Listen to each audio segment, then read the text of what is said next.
Homélie du Père Gilbert Adam sur l'Évangile selon saint Luc, chapitre 6, versets 43 à 49.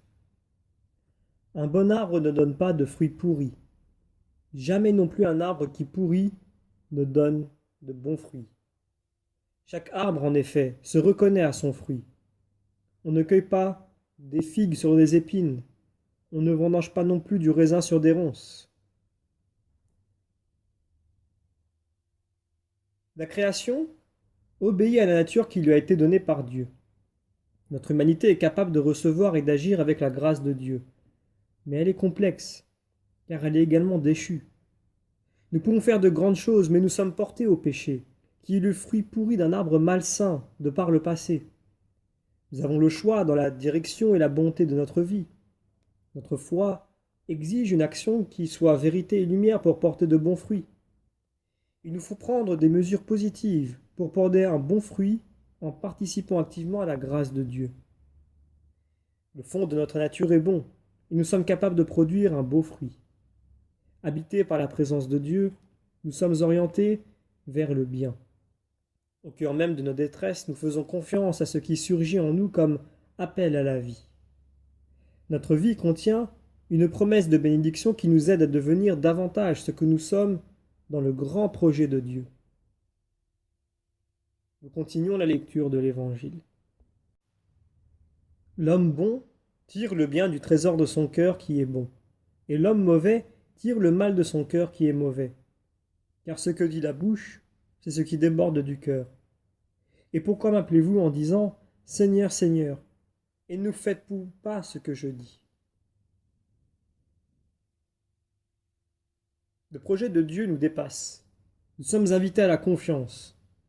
Nous découvrons, en avançant dans notre vie, des forces de résistance pour adhérer au mystère de Jésus. La mise en pratique des promesses des béatitudes nous paraît parfois bien difficile. Nous pouvons nous trouver sans confiance et sans goût pour avancer. L'expérience nous donne, à travers un cheminement patient et humble, de recevoir la parole et de la mettre en pratique. Notre vie reprend alors une réelle consistance qui nous éclaire et nous réconforte. La parole de Jésus nous aide à recommencer sans cesse. Par le baptême, nous avons été greffés en lui et nous avons repris vie. Nous voulons mener avec Jésus une vie cachée aux yeux du monde, une vie en profondeur. Portant le désir de manifester Jésus qui nous a aimés, nous lui rendons grâce pour tout ce qu'il nous a donné. Notre vie reprend corps dans le Christ et l'amour que Dieu nous donne de porter de bons fruits. Nous terminons la lecture de l'Évangile. Quiconque vient à moi, écoute mes paroles et les met en pratique, je vais vous montrer à qui il ressemble. Il ressemble à celui qui construit une maison. Il a creusé très profond et il a posé les fondations sur le roc. Quand est venue l'inondation, le torrent s'est précipité sur cette maison, mais il n'a pas pu l'ébranler parce qu'elle était bien construite. Mais celui qui a écouté et n'a pas mis en pratique ressemble à celui qui a construit sa maison à même le sol, sans fondation. Le torrent s'est précipité sur elle, et aussitôt elle s'est effondrée. La destruction de cette maison a été complète. Nous voulons construire notre vie sur une base solide. Nous ne pouvons pas espérer trouver notre salut en approuvant simplement ce que Jésus nous révèle et attendre qu'il fasse tout pour nous. Nous allons travailler avec lui. Il a creusé très profond par sa croix.